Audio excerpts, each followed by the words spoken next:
Here's Cook as they begin on the ground. And he'll get only a couple up to the 22. Well, he was looking for some running room, and there wasn't a whole lot of it there on that play. I think he was lucky to get a couple of yards out of it, because those defenders, they were rallying to the football pretty quickly.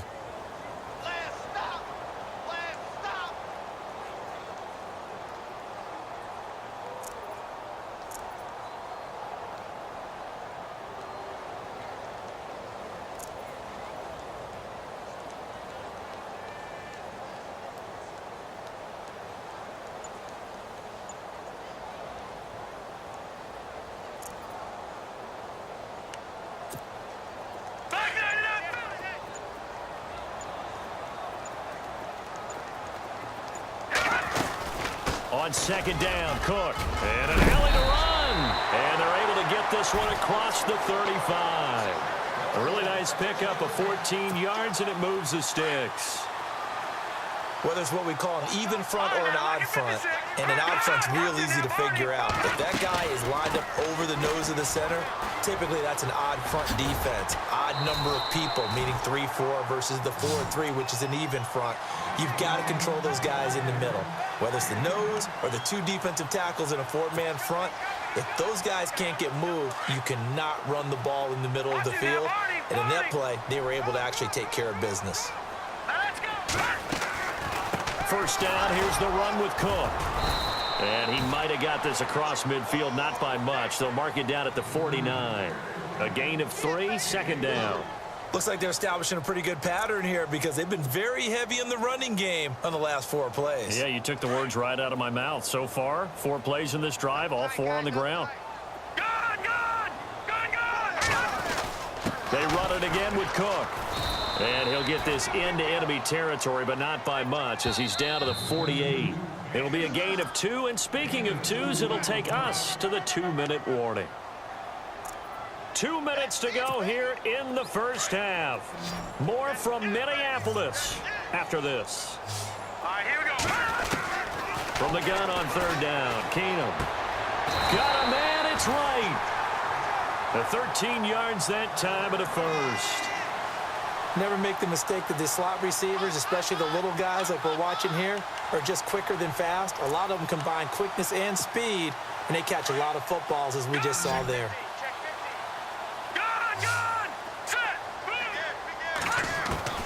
Keenum now on first down. Left side caught by Diggs. And he gets this one all the way down inside the 15. A nice gain of 21 yards.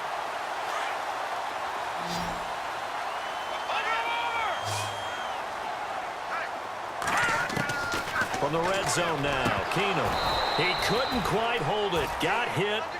Ball pops out, incomplete. This defense not going to make it easy for you. They're a physical group, and we just saw it there on that play. They came in, made the contact, just as he's trying to haul it in. Now Keenum. Flush to his right. And he slides to avoid the hit. And now the Seahawks are going to take a timeout here on defense. And they'll be disappointed to have to burn one there after giving up the first down.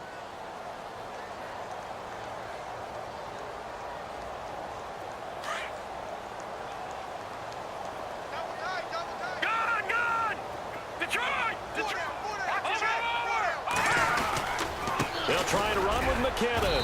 And just a short gain that time as they're able to get him down. Now a second timeout called for by the defense.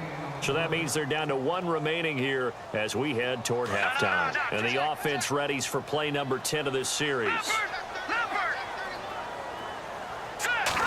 Keenum now on the keeper. And he will take this one into the end zone for a Viking touchdown. Case Keenum taking it in. And the Vikings are an extra point away from tying this thing up. And he puts it through.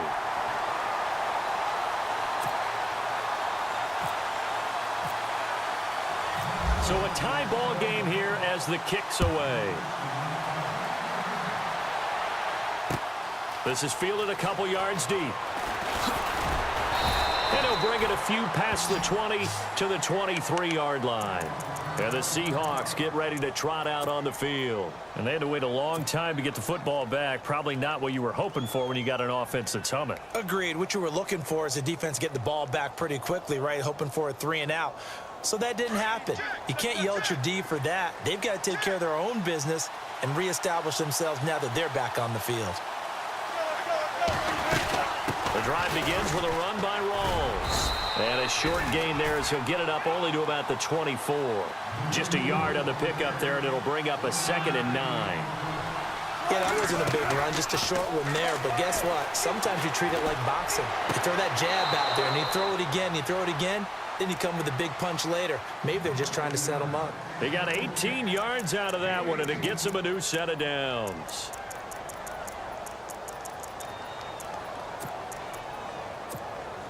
Now the offense lining up 1st and 10.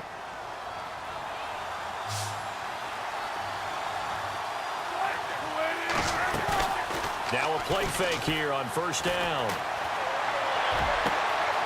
He's got his man on the crossing route. And all the way in, touchdown Seattle. Tyler Lockett, 58 yards. And the Seahawks have taken the lead.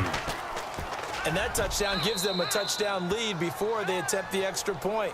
What a great way to end the half. Yeah, great job to put themselves in front. And now, see on the sideline, special teams defense scrambling, saying we want to preserve this for the final moments of this 2nd quarter.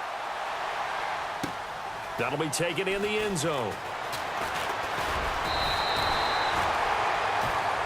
And out now come the Vikings. And what do you think goes on here in this situation? If you got the football, you're trailing, you're back in your own territory with just a little time. Do you try something? You're thinking about jump-starting your team, right? You just mentioned it. They're down. They're trying to get back into the game. But you got to figure, if something goes wrong, you may have put yourself in a spot where you may not be able to come back in the 2nd half. Managing risk, this is a big decision here. And now before this 1st down play, we're going to get a timeout here as they stop it with 28 seconds to go in the 1st half of play. Throwing on 1st down is Keenum. Throwing for his running back, and he's got him complete. Now the Vikings will use the 2nd of their timeouts as the stoppage will come with 23 seconds to go till halftime. Completed pass play. Now let's see if they go back to the air or to the ground.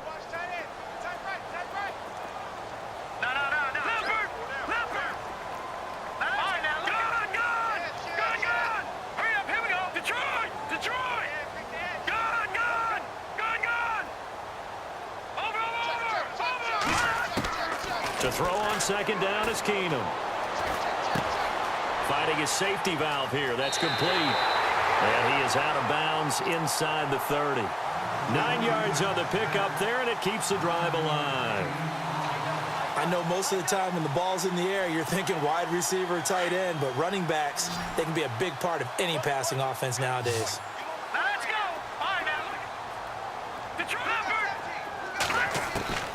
On 1st down, Keenum. Throw left side on target to Thielen. And down inside the 15, shy of the 10. Now a signal and a timeout call, as it comes with 9 seconds to go in this 1st half of play. That's not only Adam Thielen, that's the Pro Bowler Adam Thielen, who had 91 catches this year and over 1,200 yards, a career high. We always look for great stories when we do games. Is there a better one this season than Adam Thielen in terms of where he came from to make a Pro Bowl roster as a receiver for the Minnesota Vikings? Lightly recruited out of high school, ends up at Mankato State, which is now known as Minnesota State Mankato. Undrafted, goes to a rookie free agent tryout camp, hangs around, makes... And Rudolph has got it. The big tight end for a Viking touchdown.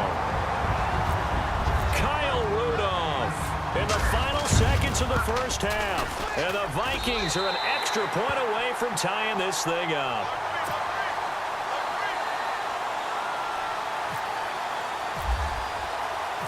So we're right back where we started, all even as the kick's away. This fielded a few yards into the end zone.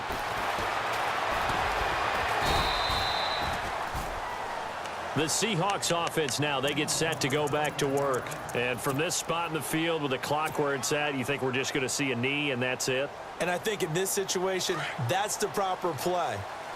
But we do know there's some risk takers out there that may want to take one more shot before the clock runs out.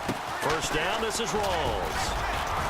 And he's going to be taken down here as that will lead us to the end of the first half of play.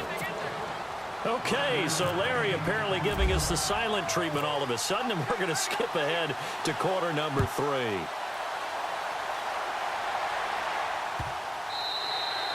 And this will not be returnable. It's out of the back of the end zone for a touchback.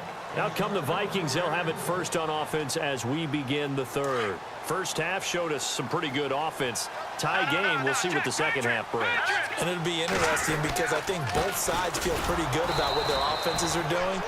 Got to wonder what adjustments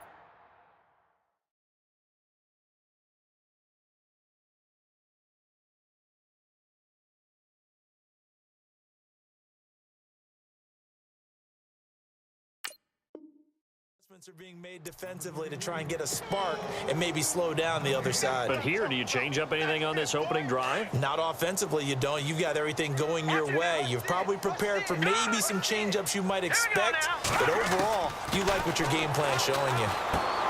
He's going to flip that out to the flat. It's complete. And this one will go to the 28-yard line. Call it a gain of 3, and they're going to have a third down. Everyone's got to be able to catch the football. Doesn't matter what position you play, but if you're on offense, be aware a ball may come your way.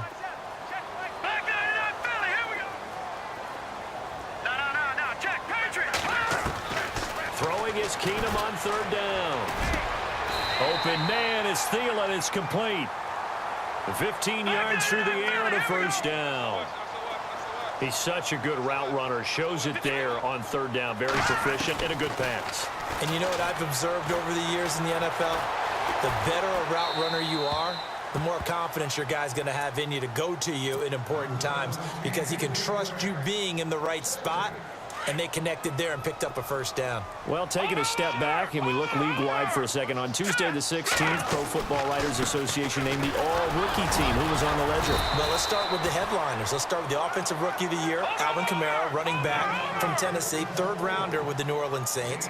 And Marshawn Lattimore, their first pick in the first round this past season, a cornerback at Ohio State, the Defensive Rookie of the Year. Yeah, and Kamara shared that offensive honor with Kareem Hunt. What a year he had. I mean, when you put it all together, at one point you thought Kareem Hunt was just running away with this thing. Remember, they got off to a 5-0 start, and he was essentially setting rookie records every week he played.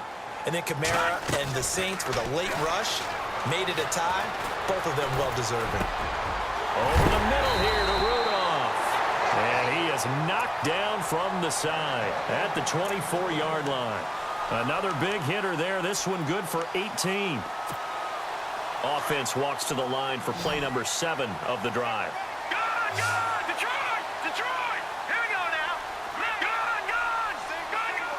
Let's go! Good! Back there in that Philly. Here we go. On first and 10, Keenum. And it pops free. The collision there jarred the ball loose and brings up second down. That's very well timed there defensively because it's not a bad throw, but the collision came at the exact time he was reaching to bring in the football. Really, really well done. Decent offense, just better defense. I think you're right. That was second down run for Murray. And able to push his way forward here for a good little gain. They get 6 here after the incompletion, and it'll leave them with a 3rd and 4. Frustrating for a defense, energizing for an offense. Finding a way to create that type of yardage in your running game, got to make the guys carrying the ball very, very happy. To throw is Keenum. And that is incomplete. I think that was a good job there defensively. They did allow them to drive all the way downfield, but once they got their backs to the goal line, they really turned up the pressure. Yeah, they let them get all the way down here. Now the field shrinks. They've struggled to convert, and that last incompletion brings up 4th. And Forbath will put